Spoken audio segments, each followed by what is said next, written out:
relatable problem and promise. Are you tired of the constant noise, the endless worry, the feeling that true peace is always just out of reach? What if I told you there's a simple, overlooked spiritual principle that can cut through all of that, offering you a direct, instant pathway to profound calm? Join me as we uncover this timeless tool for cultivating lasting inner peace. All right, family, listen up. Let's get right into it. You know how it is, right? You're scrolling through your life, everything's moving a million miles an hour, and your brain is just buzzing. It's like there's this low-grade hum of anxiety always in the background, worries about cash, about work, about relationships. The whole 9 yards. We're all out here looking for that off switch, trying to download the latest meditation app or chasing some vibe we saw on social media, thinking peace is some complicated puzzle we gotta solve. But what if I told you you've been looking in the wrong place? What if the key wasn't about adding something to your life, but about realizing what's already there, just chillin'? That's the wild truth we're unpacking today. We're talking about discovering the forgotten key to instant inner peace. It's easier than you think. So there you have it. It ain't a grind. It's a remembering. It's about tapping into that infinite fire of the spirit that's already inside your own house. You don't have to fight the noise. You just have to realize you're the room where the noise is happening, and you're way bigger and quieter than any of it. But this right here, this is just the tip of the iceberg, the first cup of coffee. This is a whole new way of moving through the world. So, here's my question to you. What if the very thing you've been searching for everywhere else has been sitting in your pocket this whole darn time? If this hit different for you today, if it unlocked something, don't just bounce. Smash that like button to let me know you're vibing with this. Down in the comments, drop the number 11. That's our symbol for remembering the truth within. And most importantly, hit subscribe and ring that bell, because we're just getting started, and the next level of this conversation is gonna blow your mind. Let's build this peaceful community together. Of course, here is the expansion of your first keynote, continuing directly from the end of your introduction. Says, so, there you have it. It ain't a grind. It's our remembering. It's about tapping into that infinite fire of the spirit that's already inside your own house. You don't have to fight the noise.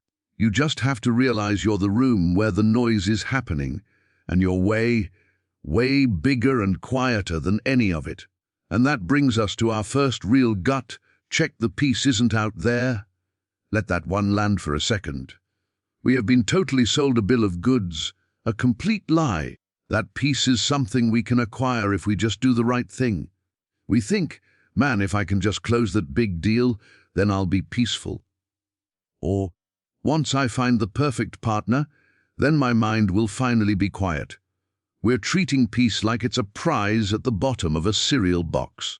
And if we collect enough box tops, enough achievements, enough likes, enough stuff, we can finally mail away for it. But that's a trap. It's a setup for a life of always chasing and never arriving.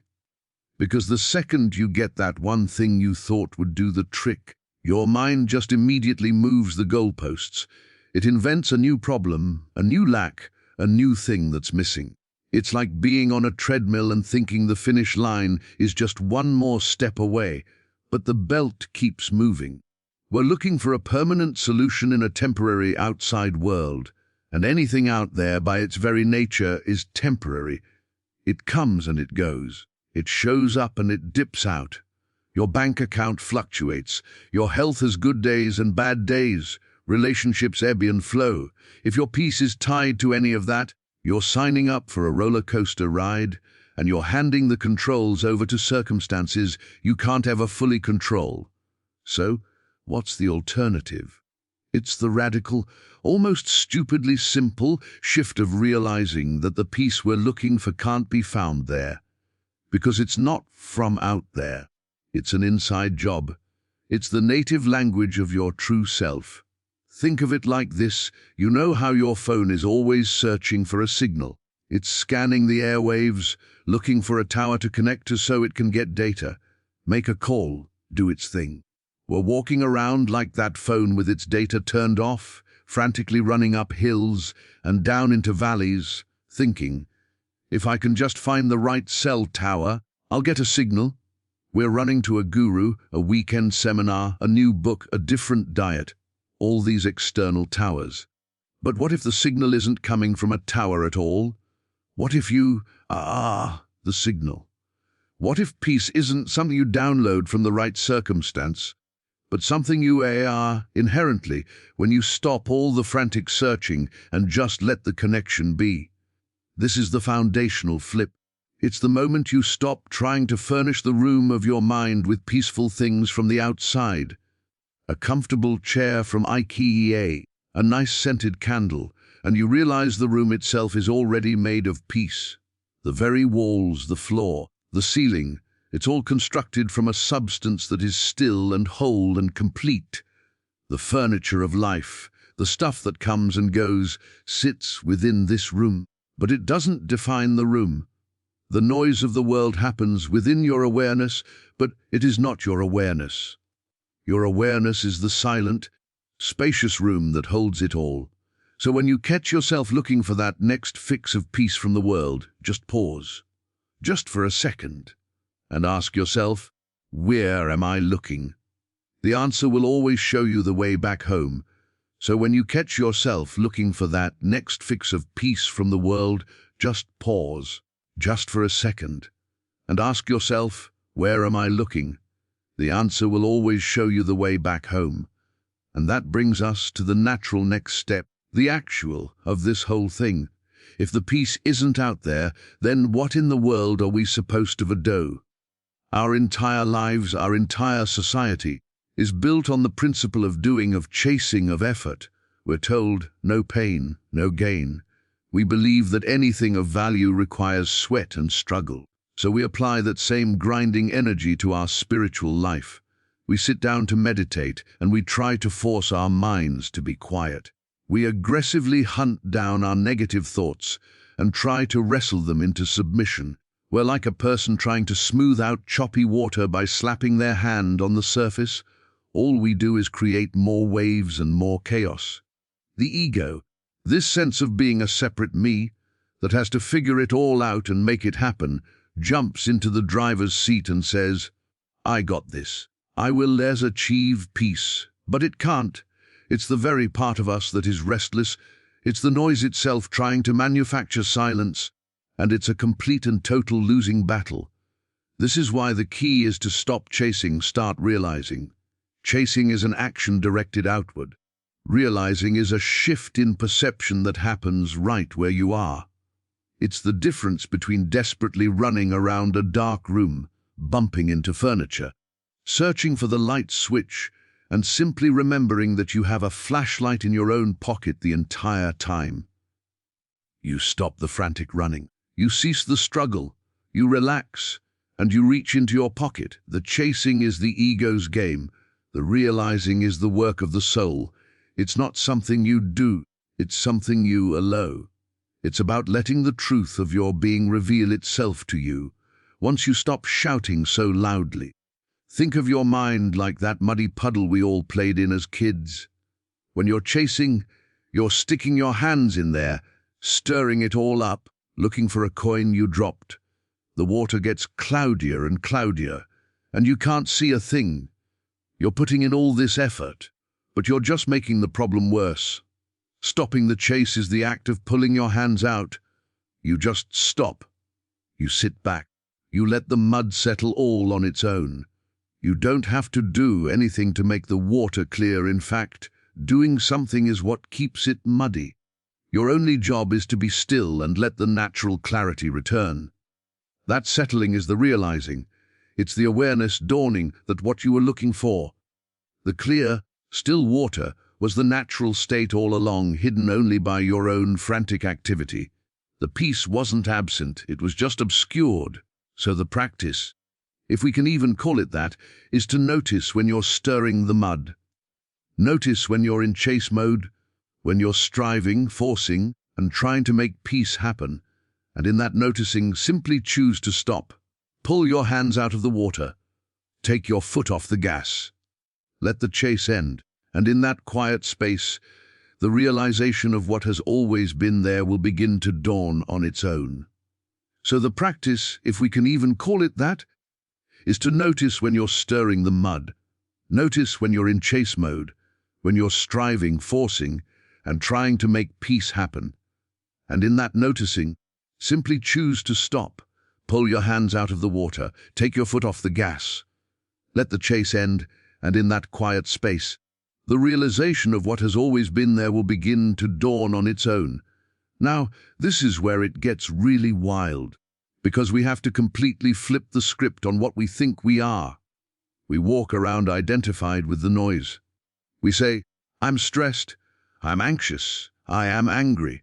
We have become so fused with the turbulence in our own minds that we believe we ever are the storm. But here's the cosmic secret, the game changer. You are the quiet, not the noise. Let that sink in. Your fundamental identity, the very essence of what you are, is not the chaotic, thinking, worrying, planning mind. That's just stuff happening. That's the weather. You are the sky, the vast, silent, spacious awareness that holds the weather. The storm of anxiety rolls through, but the sky isn't anxious. The thundercloud of anger erupts, but the sky isn't angry. The sky just is. It is the unchanging, ever-present backdrop for all the changing phenomena. We get so caught up in the movie on the screen, the drama, the horror, the comedy, that we forget we are the pure, white, silent screen itself. The movie can be a total nightmare, but the screen remains untouched, unblemished, unchanged by whatever story is playing out upon it. Your thoughts and feelings are the movie. You are the screen.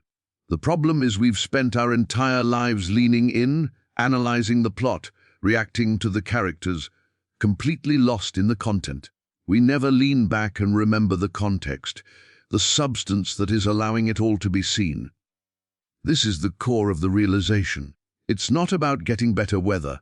It's about waking up to the fact that you are the sky, and as the sky, you are inherently, unshakably peaceful. This is the ultimate power move. When a thought arises like, I'm never going to figure this out, instead of buying into it, hook, line, and sinker, you can simply notice it. You can say, there is a thought of doubt. You see how that's different. You're not being doubt, you are as witnessing doubt. There is a subtle but profound separation that occurs. You are the awareness of the emotion, not the emotion itself. You are the consciousness of the thought, not the thought itself. This doesn't mean the thoughts and feelings vanish. Sometimes they still rage, but they lose their power over you. They're like a bully who only has power as long as you're afraid of him. The moment you stand up and see him for what he is, just a scared kid, his power evaporates. When you stop identifying as the content of your mind and start resting as the awareness behind it, the whole game changes. The noise doesn't disappear, but it ceases to be you. It becomes something you have, not something you are. And what you are, what you have always been, is the quiet, the stillness, the peace that was there before the first thought and will be there after the last one fades. The noise doesn't disappear, but it ceases to be you. It becomes something you have, not something you are. And what you are, what you have always been, is the quiet, the stillness, the peace that was there before the first thought and will be there after the last one fades. So, if all of this is true, if peace is our true nature and not something to be acquired, then why does it feel so darn hard to access? Why does it feel like a secret we can't quite remember? It's because we've forgotten. We've been hypnotized by the world, conditioned since we were kids to look for answers outside of ourselves. We've been taught that we're incomplete, that we need something more, something else, to be whole. This is the great forgetting, and the entire spiritual journey, in its simplest terms, is just the process of remembering. The forgotten key is remembering. It's not about learning a new complicated philosophy. It's not about adding more information to your already overloaded brain. It's the opposite. It's about unlearning. It's about shedding the layers of conditioning, the false beliefs, the stories we've been telling ourselves for years to reveal what was already there, shining the whole time. Think of it like an old, dusty masterpiece painting that's been sitting in your attic for decades. You've forgotten it's even there. You walk around your house thinking, "Man, my walls are so bare. I need to go to the store and buy some art. I need to find something beautiful to put up." You spend your energy and money searching for something outside to fill the emptiness. The spiritual path, at its core, is the moment someone says to you, "Hey, you know that thing covered in cobwebs in your attic? That's a priceless masterpiece. Just wipe it off." The key was never about acquiring a new painting. It was about remembering the one you already owned and then taking the simple, gentle action of cleaning it off. The peace, the wholeness, the divine connection. It's all that masterpiece. Your job is just to dust. This remembering isn't a one-time event you achieve and then you're done. It's a moment-to-moment practice. You forget, and then you remember. You get lost in a drama at work, identified with the anger, and you think, "I am so angry." That's forgetting. Then something, a pause, a breath, a glimpse of the sky, triggers a shift. You lean back and realize, "Oh, I am the awareness of this anger." That's remembering. You fall asleep into the dream, and then you wake up, and each time you remember, the groove of that awakening gets a little deeper. The spell of the world, the hypnosis of separation, loses a little more of its grip on you. You start to spend more and more of your day abiding as the one who remembers, rather than the one who is lost in the story. The key wasn't lost in some far-off land. It was in your pocket the whole time. You just kept looking for a bigger, fancier, more complicated key, when all you ever had to do was reach in and feel it there, and then use it to unlock the door to your own self. The key wasn't lost in some far-off land. It was in your pocket the whole time. You just kept looking for a bigger, fancier, more complicated key, when all you ever had to do was reach in and feel it there, and then use it to unlock the door to your own self. Now, this understanding completely rewrites the rules of the game. It takes this from being a nice philosophical idea you think about on a meditation cushion and makes it the most practical, down-to-earth tool you will ever own. Because if the source of peace is within you, then it means that no external circumstance, no person, no event can ever truly take it away. They can make a lot of noise, they can shake the room, but they can't touch the foundation. This is the ultimate empowerment. It means your peace is 100% your responsibility and, at the same time, 100% invulnerable. It's an inside job always. Think about what that does to your daily life. You're stuck in traffic. The old you would white-knuckle the steering wheel, heart-pounding, cussing out the world, your peace completely hijacked by a line of cars. But when you know it's an inside job, the traffic jam becomes just a scene in the movie. It's happening. But it's not happening to the real you. You can notice the frustration arise, you can feel the impatience, but you don't have to become it. You can relax back into the awareness that is watching the traffic, watching the frustration, and in that space you find a pocket of quiet that the traffic jam can't touch. The same thing happens when you get a difficult email or have a tough conversation. The reaction might still start to bubble up. That's human, but you now have a place to stand. You're not a puppet whose strings are being pulled by the outside world anymore. You're the one holding the strings. This is the difference between being at the effect of your life and being at cause. When you believe peace is out there, you are always at the effect of your boss's mood, the stock market, the weather. You're a leaf blown around in the storm. When you know it's an inside job, you are rooted. You are the tree. The winds may blow and the branches may sway, but your core remains unshaken. You start to operate from a place of inner resourcefulness, rather than reacting from a place of inner lack. You stop trying to control everything and everyone around you to feel okay, because your okayness is no longer for sale. It's not dependent on conditions being perfect. It's a well you can draw from anytime, anywhere, because the well is you. This is the unshakable foundation. This is the rock upon which you can build a life not of avoiding storms, but of weathering any storm with a profound, unshakable sense of I am, which is another name for the peace that passes all understanding. It's a well you can draw from anytime, anywhere, because the well is you. This is the unshakable foundation. This is the rock upon which you can build a life not of avoiding storms, but of weathering any storm with a profound, unshakable sense of I am, which is another name for the peace that passes all understanding. So, how do we actually live this? If this is all true, what does it look like in the messy, day-to-day reality of our lives? It's about making a connection. It's about realizing that this inner stillness, this core of your being, isn't some isolated, lonely island. It is part of a vast, intelligent, and infinitely creative network. This is what we mean when we say tap into your inner Wi-Fi. Your personal mind, with all its doubts and fears, is like a device that's been stuck in airplane mode. It's trying to solve everything with its own limited, stored data, and it's running out of battery fast. But your true self, the consciousness that you are, is a device that's permanently connected to an infinite, divine source of wisdom, strength, and peace. The signal is always broadcasting. It's always strong. You just have to turn off airplane mode. This isn't a metaphor for praying to some distant guy in the sky. This is about recognizing that the very intelligence that orchestrates the galaxies, that guides the seasons, that heals a wound, is the same intelligence that constitutes your own awareness. It's the same life force.